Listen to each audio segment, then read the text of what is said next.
За тэгээд дотроо маш олон төрлүүд байгаа. За тэрэн дээр нь зөвхөн юм конов дараад юм жижигхэн шүрүүп рофтоор ингэж гагнадаг.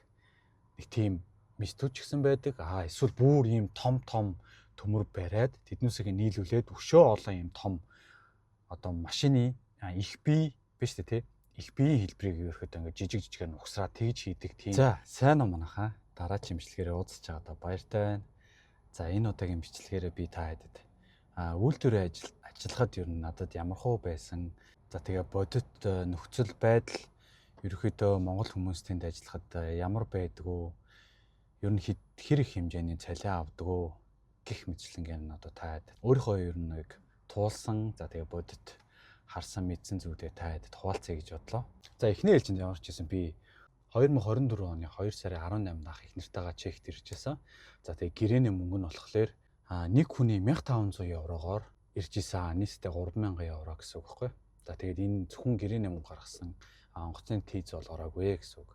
За тэгээд анх ирээд 2 хоноо л зүгээр шууд үйлдвэрийнхаа ажил руу орж гэлсэн. За манай үйлдвэр ямар үйлдвэр байсан бэ гэхлээр ерөнхийдөө Toyota-гийн үйлдвэр байсан. Япон үйлдвэр. За тэгээ ажлынхан нөхцөл байдал бол нэлээд хүнд санагдсан. Яагаад тэгэхээр төмрийн үйлдвэр байсан. Дандаа ийм төмөр өргөн одоо нэг иймэрхүү жижигхэн төмрүүдийг нийлүүлсээр хагаад иймэрхүү том яндангийн шүүлтүр болгож гаргадаг байсан. Одоо миний ажиллаж исэн хэсэг яг тийм байсан гэсэн. За тэгээ дотроо маш олон төрлүүд байгаа. За тэрэн дээр нь зөвхөн ийм конов дараад ийм жижигхэн шүрүүп рофтоор ингэж гагнадаг. Нэг тийм мистүүч гэсэн байдаг. Эсвэл бүр ийм том төмөр бариад тэднүүсийг нийлүүлээд өшөө олон ийм том одоо машины их бие биш үү те? Их биеийн хэлбэрийг ерөөхдөө ингээд жижигээр нухсраад тэгж хийдэг тийм хэсэг хүртэл бас байсан.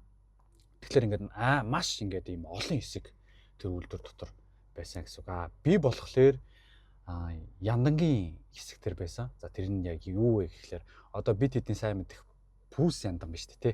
Тэрийг ингээд хүмүүс ингээд хулгаалаад тэгээ шүүлтүрийг аваад дотроос нь алт гардаг мардаг гээл нэг тийм яриа Монголд амар их яваад байсан те. За яг би болохоор яг тэр Япон машины шүүлтүүрийг хийдэг хэсэг дээр нэг ажилладаг байсан юм аа. За тэгээд надтай нийлээд нэг 3-4 монгол хүмүүс. За тэгээд бусд нь болохоор Украин, Бельгиээс нэг Бельги улсын бас нэг залуу мал байдаг байсан. Тухайн үедээ тэгээд сүүл тэр залуугаараа муута оронд нэг Украин орж ирээд. За тэгээд нийтдээ ингээд 7-8 болсон. 4 монгол бусд нь дандаа Украин гэсэн үг байна. Бид эдийг хариуцсан манай хэсгийн дарга болохоор бас Украин хүн байсан. Намайг ороход нэг ямар ч хамгийн удаж байгаа нь 3 жил болж байгаа гэдэг нэг 2000 оны залуу байсан. За тэгээд бусд нь болохоор ерөөхдөө нэг 5-6 сарын өмнө орж ирсэн тийм яг хүмүүс байсан. За тэгээд нэг хүн болохоор 4 рофтон дээр явдаг. Одоо яг ийм дөрвөлжин хэлбэртэй ажиллана гэж явдаг. За тэгээд эндээс нь ахуулаад ингэж хийгээд тэгээ ингээ ерөөсөө ийм яг ийм дөрвөлжин байдлаар ингээд бүтэн 12 цагийн турш ингээд тойрдог. Яг тийм ажил байсан. За тэгээ ажлын цаг нь яг өглөө 6:30-аас орой 6:30 хүртэл. Орой 6:30-аас өглөө 6:30 хүртэл гэд яг ийм процессор ингэж явдаг байсан. Манайх 12 цагийн ээлж байсан учраас. Тэгээ 3 өдөр 2 шөнө 3 өдөр гэх мэтлэн ингээд сар болгоо ээлжлээд ингэж ажилдаг байсан. За тэгээ мэдээч үнэхээр хэцүү те. Зогссоо зайгүй тэгж ингэж ажиллана. Хажуугаар 0-0 ороход хүртэл бас маш хэцүү. Завсарлагаа ингэж 2 цаг тутамд 10 минут завсарладаг. Тэр нь бүр үнэхээр инээдтэй. 0 ороод буцаад ирэхэд 6 минут ингээ өнгөрчин заяа. Тэгээ үлдсэн 4 минутанд доошоо явган суугаа тэгээ нуруугаа амраадаг байсан байхгүй. Тэгээл ийм хонхтой дан гэл. Тэгэл хонхон дуурангууд ажиллана, хонхон дуурангууд завсарлана. За тэгээ нэг ийм процессор ингэж нэг жил 6 сарын хугацаанд ажилласан. За тэгээд ажил нь угаасаа хүнд байсан учраас цалин ч гэсэн ерөөхдөө бусад зүгээр энгийн үйлдвэрийг бодвол арай ер нь бол дээр байсан. Тухайн үедээ би яг өөрөө очичоод бас цалин за жоох ингэж ажиллаж цалин жоох муу юм удаа гэж бодсон чинь бусад үйлдвэрийг бодвол бас арай цалин өндөртэй байсан. За тэгээд бусад үйлдвэр бол 22-оос нэг 25-6 мянган короны цалин авч хагаад манай үйлдвэр болохоор нэг илүү цаг хийж ажиллаж чадвал ерөөхдөө нэг 30-аас нэг ахтар буухгүйгээр тиймэрхүү цалин авдаг гэсэн. За тэгээ үйлдвэрийн процессын хувьд бол иймэрхүү харин хангалтын хувьд болохоор бас ихтэйжгүй. Ерөөхдөө үйлдвэрээс Япон машиныг ингэж лизингээр бас хүмүүст ингэж олгож өгдөг. Хүсвэл шууд ихтэй. Урьдчилгаагаа өгөөд тэгээд Toyota Yaris гэсэн машиныг 2-3 жилийн хугацаатай ч юм уу те лизэнд иж авч болдог. Тийм одоо ийм хангамжаараа бас давуу талтай. Дээрэс нь ээлжийн амралт гэж байдаг. За тэгээ ээлжийн амралтын энд болохоор халууны амралт гэж ярьд юм лээ. Маш ингээд бүр үйлдвэр дотор ажиллахад маш хүнд боллоо тэгж амар халт юм лээ. 7 сарын 31-ээс билүү 6 сарын 31-ээс ч үл ямар ч байсан нэг 100-3 сарын айл нэгэнд нэг юм бараг 21 хоног моног эсвэл 19 хоног моног ч үл ингэж амардаг. Тэр нь айгуу гоё. Тэгээ тэр амралтаараа 70% цалингаа өгдөгөө гэсэн. Тэгэхээр энэ талаараа бас их гоё давуу талтай болж бас байдаг байсан. Тэгээ дээрэс нь 13 дахь цалин гэж бас өгдөг байсан манай тэр үйлдвэр. 13 дахь цалинд 2 хувааж ордог байсан. Нэг тал цалин нь болохоор 5 сард ороод тал цалин 10 сар төлөв 11 сард ингэж ордог байсан. За иймэрхүү юмараа их давуу талтай. Гэхдээ яг миний зүгээр хувийн бодлоор бол үйлдвэрийн ажил бол ер нь бол үнэхээр хэцүү санагцсан. За дээрээс нь тэгээ манай монгол хүмүүс маш ихээр ингэж тэгээ гүрээж үйлдвэрт ажилтгаа. Тэр утгаараас би энэ өвдөхүдээ гэж бас нэлээд санаа зовдөг. Одоо тэгээд тэр хүмүүсүүд ч одоо яалтааж үлээ бойл өөр ажил хий гэл тэгж одоо хэлтэй нь шүү дээ. Тухайн хүмүүс одоо өөрсдийнх нь л ер нь бол сонголч үү дээ тий.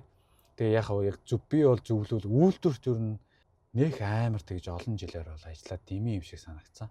Ер нь би бол маш их өвдөх юм шиг үлээ. Ер нь яванд хэдэн жилийн дараа ч юм уу тий. Тэгээ яаж яхад манайхан ч миний үеийнхэн ч гэдэм үйлдвэрт ажиллах бас зүгээр ажиллахгүй шүү дээ. Жохон ингээд ядар нойр мөр хөрөнгөт энержи угаал, бэлэнгоо мэдээл, тэгэл кола угаал, газ давндаа угаал явчих тэр нөгөө нэг үйлдвэрт ажиллаж байгаа ажлын одоо тэ ачаал дээрээ нэмээд дотор эрхтнүүд дээрээ бас ингээд амар их ачаал одоо гимтэл учруулдаг тий. Тэгэл 2-3 жилийн дараа ч Монгол руу буцаа явхад маш их хэмжээний одоо ингээд имчилгээ шаарддаг ч юм уу тий. Би энэ амар их өвдсөн байдаг ч юм уу. Иймэрхүү тал дээр бас айгүй их одоо буруу байна да гэж би дотор их боддгоо. Тэгээд одоо яалтаач үлээ тий. Би одоо болоо наадах чинь буруу гэж хэлдэг нь шүү дээ. Миний үг бол тоохгүй шүү дээ. Тухайн хүмүүс одоо өөрсдийнх нь л хийж байгаа бодож байгаа тэр процесс юм чинь тий. За тэгээ одоо хэдүүлээ үргэлжлүүлээд би тэр үйлдвэрт тий яг ямар хэсэг тэр яг юу хийдэг байсан бэ? Ерөнхийдөө тэр ингээд рофтууданд гагнах бэлтсийг ингээд яг бэлдэж өгдөг байсан байхгүй юу? Тэгээд яг бэлдэж өгөнгүүт тэр рофт маань яг юу гагнадаг байсан бэ гэдгийг би та хэд одоо харуулъя заяа. За хэдүүлээ бууцгаая машинаас. За бууж байна.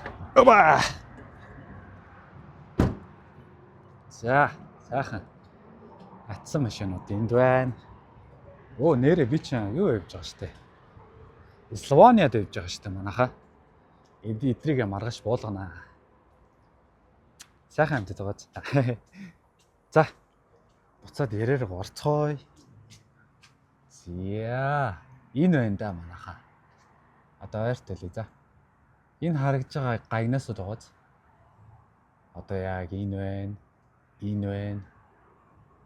Яг юм ингээд нэг юм зурцсан юм шиг юм гагнаас байгааз. За энэ гагнаасуудыг бол рофтн дотор ингээд эднүсийг нийлүүл хавчаад ингээд бэлэн болгочингууд рофтн өөрөө ингээд маш гоё ингээд ийм бүрэнхий гагнадаг хөөх. Ингээд бүрэнхий гагнадаг хөөх. За би яг энэ гагнуурыг бэлдэж өгөх яг ийм хэсэг дээр байжсэн. Энд дэр чи одоо тэгэл жил 6 сард эхэлсэн. Өнгөтэй ажилласан шүү дээ. Цосоо зайгүй яг ийм гагнур итгэсэн. Гэхдээ яг энэ материал нь өөрлөлтөө нөгөө бөөрөнхий яндагийн шүүлтүр байсан учраас. За тэгээд иймэрхүү яг хэсэг дээр ажилласан. Ер нь бол маш чанга байсан. Нуруу бол зүгээр амар өвдөн. Өдөө 2 цаг тэгж ингэж тойрж явж хагаад тэгээд ингээл явган сууштай тий тэнгууд амар гоё штэ нуруу амраал. Тэгэл баг зэрэг нуруугаа амраачаад буцаад босоол. Тэгэл дахиад 2 цаг хүрнэ штэ. Тэгээ цайны цаг нь 30 минут. Тэр 30 минутанда тааруулаад тэгээ ерөөдөө цайгаа уучвал тэгээл үргэлжлүүлээл тэгээ шууд ажиллаа хийж эхлэв шүү дээ. За тэгээд та хэдэд яг үйлдвэрийн ажлын талаар яг өөрийнхөө талаар надад юу ямар шүү байсан те. Ажиллах процессын хувьд бол та хэдэд бас өөрийнхөө хэмжээнд мэдчихсэн юмнуудаа бас та хэдэд хэллээ. Хэрэгтэй нэгэд нь хэрэгтэй байсан гэж найдаа. За тэгэхээр дараагийн имжлэгээр уулзцаая залуусаа. Бака. Subscribe дарахаа мартваа.